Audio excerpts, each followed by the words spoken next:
Okay, class 6. In the last video, we have discussed about the polynomial. Now in this video, we are going to discuss about the types of polynomial. देखो हमने regular, irregular और इस तरह से किया था. कुछ इसके टाइप्स मतलब इसके स्ट्रक्चर के अकॉर्डिंग में बताता. देखो जब आपकी मिनिमम 3 साइड से कोई स्ट्रक्चर बनता है तो वो क्या होता है? ट्रायंगल. क्या होता है? ट्रायंगल. और ये ट्रायंगल किस तरह से दिखता है? इस तरह से दिखता है. ठीक है. अगर किसी के 4 साइड हो, कितनी साइड हो? 4 साइड, तो उसमें क्या वो दिखता है? क्वाड्रिलेटरल बनता है. क्या बनता है? क्वाड्रिलेटरल बनता है.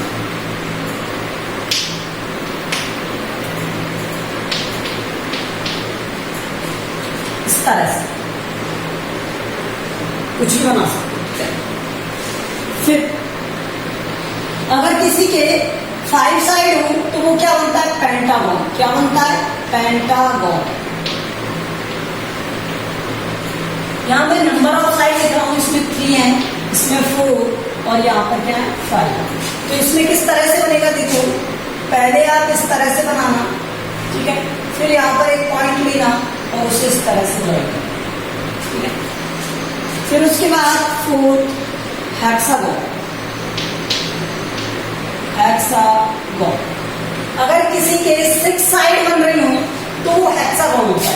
अब आप किस तरह से ड्रॉ करोगे? इस तरह से ड्रॉ करना. यहां पर एक पॉइंट, फिर उसके बाद एक पॉइंट यहां पर. यह हेक्सागन 6 साइड होती है. ठीक है. उसके बाद फिर हेप्टागन कहते हैं और सेप्टागन भी कहते हैं. Septagon, heptagon. तो यहां पर कितनी साइड होनी चाहिए? 7 साइड्स.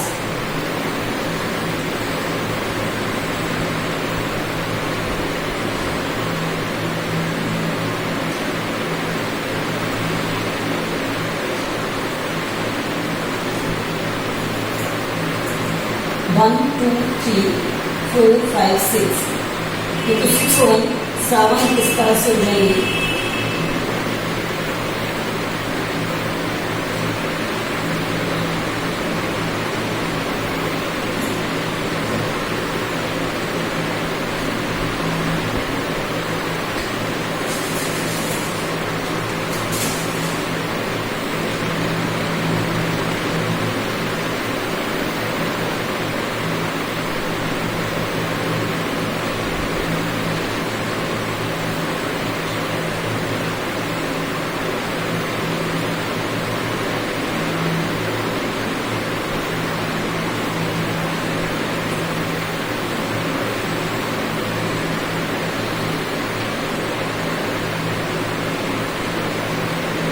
ये मिडिल में एक और साइड. ठीक है. तो देखो एक साइड ये हो गई कितनी? 7 साइड. इसी तरह से ऑक्टागन बनता है. आपको कभी कभी एग्जाम में आते हैं इस तरह के डायग्राम बने हुए, तो वो देखिए.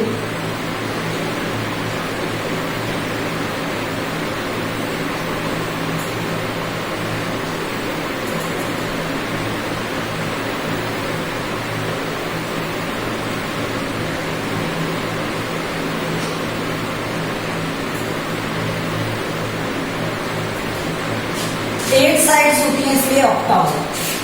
अगर आपको 9 साइड दी हुई हो तो 9.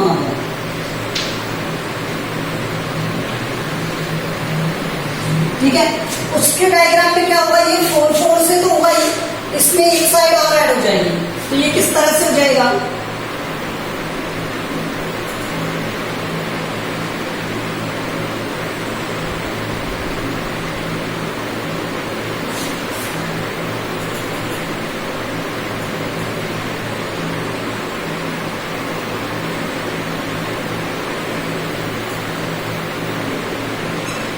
वन 2 3 4 5 6 7 8 9. ये थोड़ा झुका हुआ है.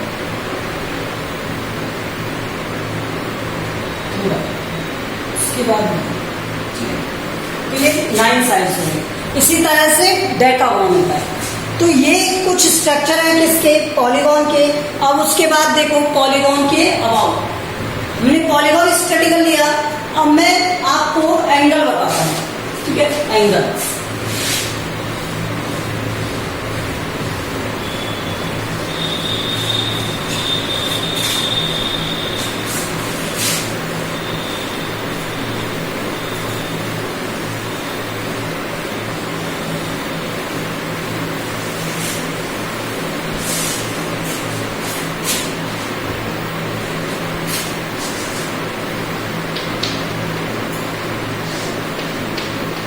एंगल, तो एंगल क्या होता है, मैंने आपको रे बताया था।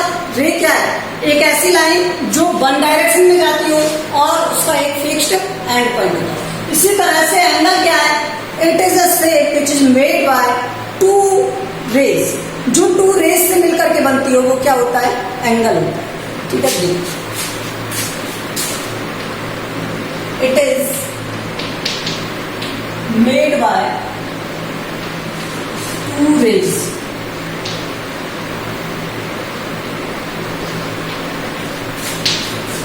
those have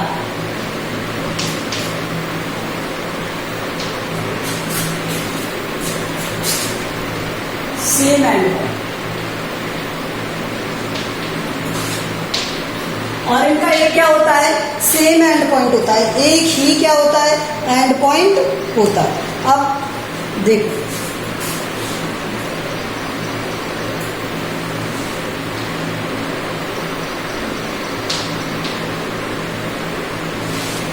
तो यहां पर दो रे हैं, एक ये है और एक ये है, ठीक है, दो रे हो गई। तो इसमें इन दोनों रेज का एक ही एंड पॉइंट है, वो क्या है, O. O is the common end point, common arm. अब देखो जो ये वाली आर्म है, जो फिक्स आर्म है, उसे कहते हैं इनिशियल आर्म। क्या कहते हैं, इनिशियल आर्म। और जो ये वाली आर्म है, जो वॉच की तरह मूव करती है, ठीक है, तो वो कौन सी होती है, टर्मिनेटिंग आर्म। Terminating arm.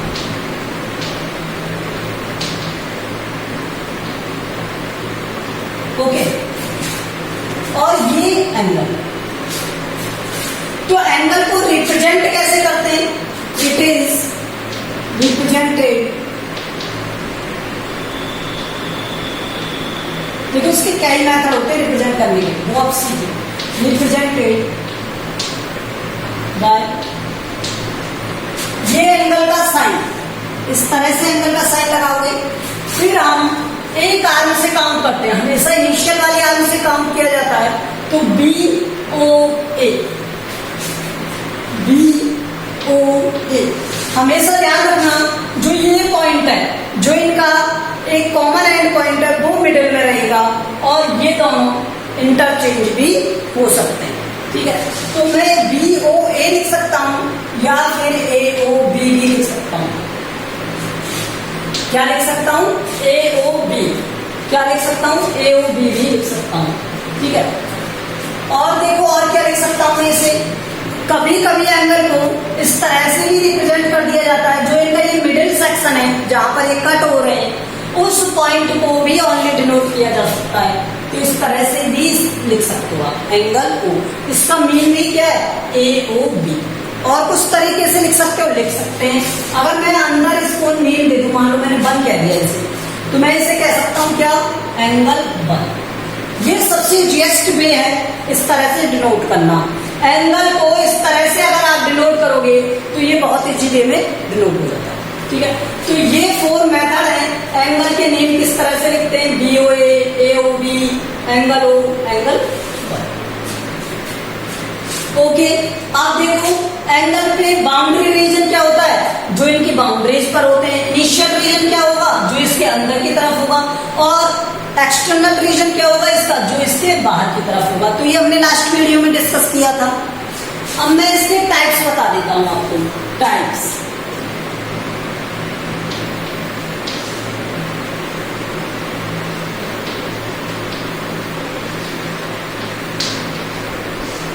देख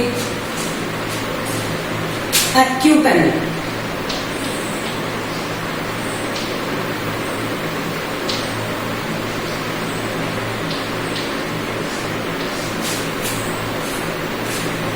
an angle which measure less than 90 degree, an angle which measure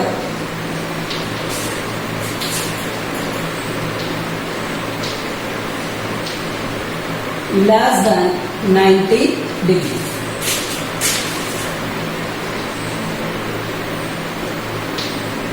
जब एंगल 90 डिग्री से लेस देन होता है तो वो क्या होता है? एक्यूट एंगल होता है। क्या होता है?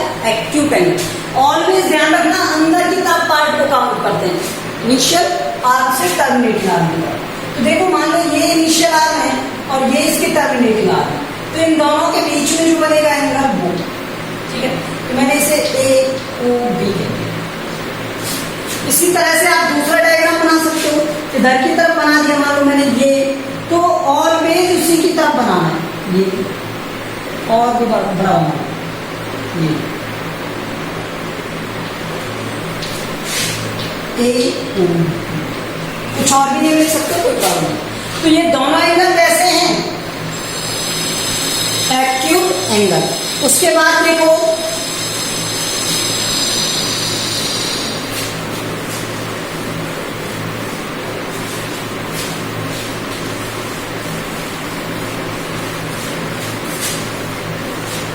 Right angle,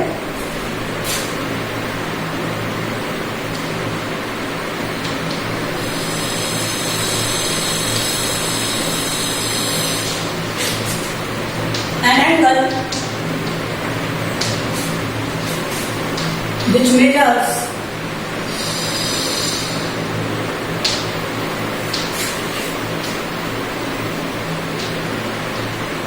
(90°). ऐसा एंगल जो 90 डिग्री के इक्वल हो, तो इसका डायग्राम क्या होगा?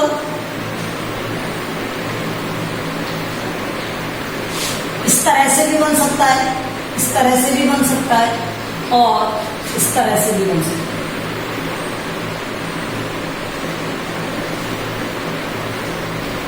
ये सब क्या है? 90 डिग्री के एंगल है। ओके, देखो ये बना।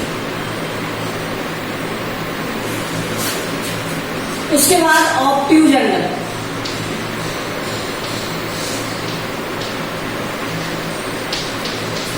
an angle which measures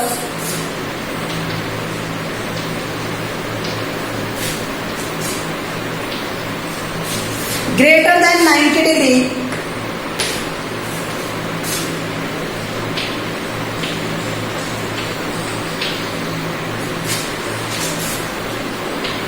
अब इतना ही मत छोड़ देना greater than 90 degree, otherwise wrong हो जाएगा, क्योंकि 90 डिग्री से ग्रेटर तो 180 भी है, तो 180 क्या ऑब्ट्यूज है? वो तो स्ट्रेट लाइन एंगल है, ठीक है। 360 भी है, तो क्या वो एक ऑब्ट्यूज एंगल है? नहीं, वो तो कंप्लीट एंगल है। तो इसलिए greater than 90 degree and less than 180 degree, and less than 180 degree. तो इन दोनों के मिडिल में जो होगा वो एंगल क्या होगा? ऑब्ट्यूज एंगल होगा। देखो इस तरह से, ये ग्रेटर है 90 से, ठीक है, ये ग्रेटर है 90 से, तो ये एंगल क्या है? Obtuse angle. अब उसके बाद देखो स्ट्रेट एंगल,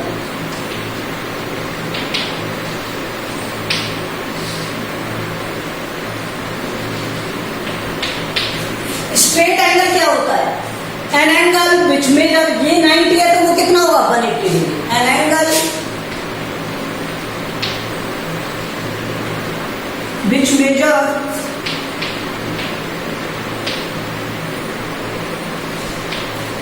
(180°), जो कितना मेजर करता हो? 180 डिग्री मेजर करता हो। वो क्या है? इस तरह से एक स्ट्रेट लाइन बनाएगा, ठीक है, ए ओ बी। तो ये क्या हो गया? एक 180 डिग्री का एंगल हो गया। इसी तरह देखो reflex angle,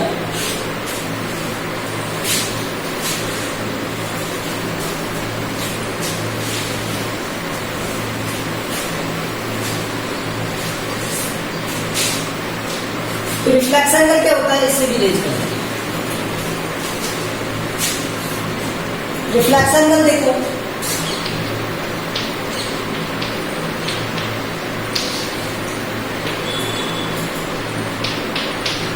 an angle which measures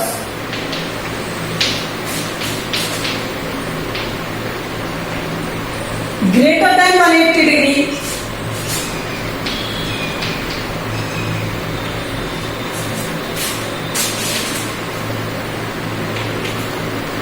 and less than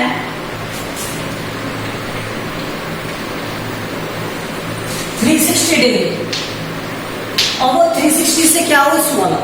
तो देखो ये एक आर्म है, अगर मैं इससे एक स्ट्रेट लाइन ड्रॉ करूंगा तो वो स्ट्रेट लाइन हो जाएगा। तो मुझे इससे ग्रेटर ड्रॉ करना है। देखो ये एक लाइन हो गई, ठीक है, और ये हो गया 180 डिग्री का एंगल बन गया डॉट लाइन से जो दिख रहा है। अब मुझे इससे ग्रेटर लेना है, तो ये आर्म जब नीचे की तरफ आएगी तभी तो इससे ग्रेटर होगा। अब देखो ये वाला जो एंगल है, ये वाला जो एंगल है, ये एंगल 180 डिग्री से ग्रेटर है या नहीं? ये 180 डिग्री वाली लाइन ही तो थी, तो इससे ग्रेटर हो गया। तो ये जो एंगल है वो क्या हो गया, रिफ्लेक्स एंगल हो गया। क्या हो गया? Reflex angle. ठीक है, इसी तरह से देखो complete angle,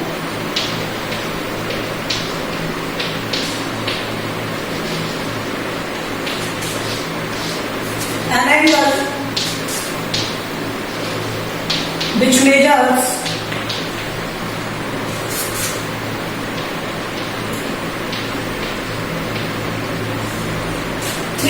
degree or one complete round.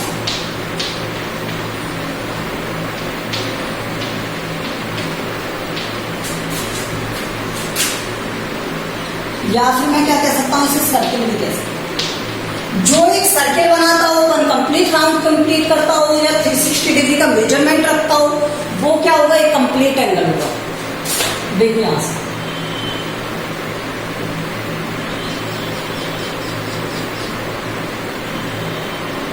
ठीक है। तो ये क्या हो गया, ये एक आर्म हो गई, इस आर्म से स्टार्ट होगा यहां से इस तरह से, और जब ये राउंड लगा के आएगा वापस इस पर आएगा, तो ये क्या हो गया, एक कंप्लीट एंगल हो गया। क्या हो गया? Complete angle. Okay, so this is the definition of angles. अब इसी तरह से कुछ और एंगल्स भी होते हैं, वो भी सुन लो।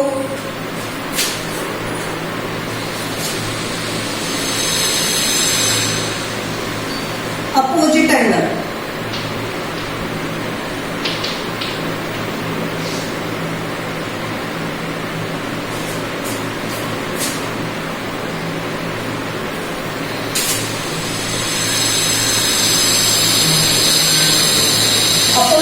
आमने सामने वाले एंगल जिनमें एक कॉमन आर्म नहीं होती है, एक कॉमन वर्टेक्स नहीं होती है, ठीक है, एक कॉमन एज नहीं होती है।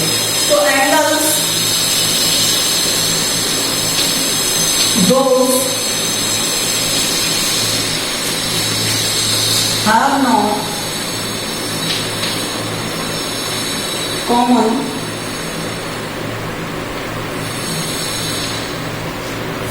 age and वे एक दूसरे के क्या हो, आमने सामने, ईच अदर मतलब अपोजिट हो, and they are opposite to each other.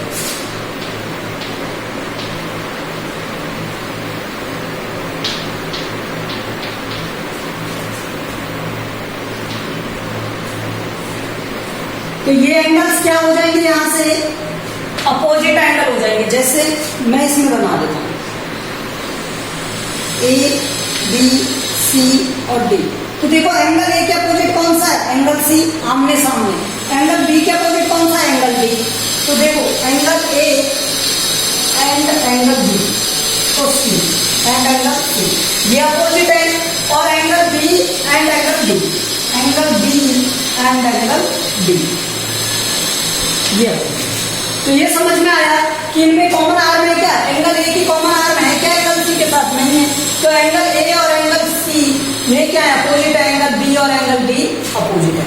इसी तरह से एडजेसेंट एंगल होते हैं, क्या होते हैं, एडजेसेंट एंगल, ये भी सीख लो। ठीक,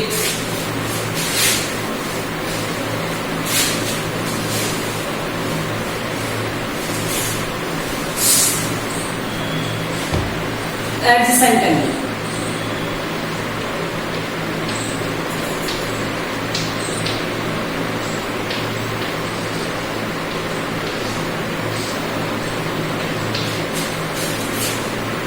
एडजेसेंट एंगल मीन्स ऐसे एंगल जिनमें एक एज क्या हो, कॉमन हो और एक ही साइड पर वो बन रहे हो। Angles those have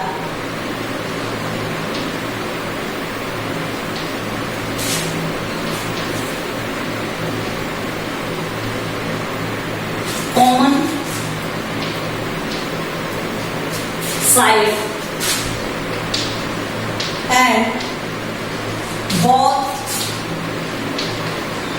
made end points of this, end points of this side।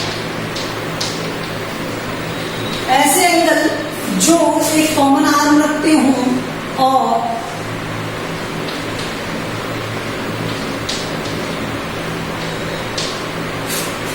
और किस पर मीट करते हो, एंड पॉइंट पर बने। देखो ए भी एक साइड है, इस साइड पर दो एंगल बन रहे हैं, एक तो ये वाला एंगल बन रहा है और एक ये वाला एंगल बन रहा है, ठीक है। तो ये दोनों एंगल कैसे एंगल है, एडजेसेंट एंगल है। इसी तरह से इस वाली साइड पर दो एंगल बन रहे हैं, एक तो ये वाला एंगल बन रहा है और एक ये वाला एंगल बन रहा है। तो देखो on the A B side, on A B side, A B side पर कौन से एंगल बन रहे हैं, दो angle B A B and angle CBA। इसकी तरफ BC पर, BC पर कौन से दो एंगल बन रहे, ABC एंड और कौन सा बन गया, DC। इसी तरह CD पर,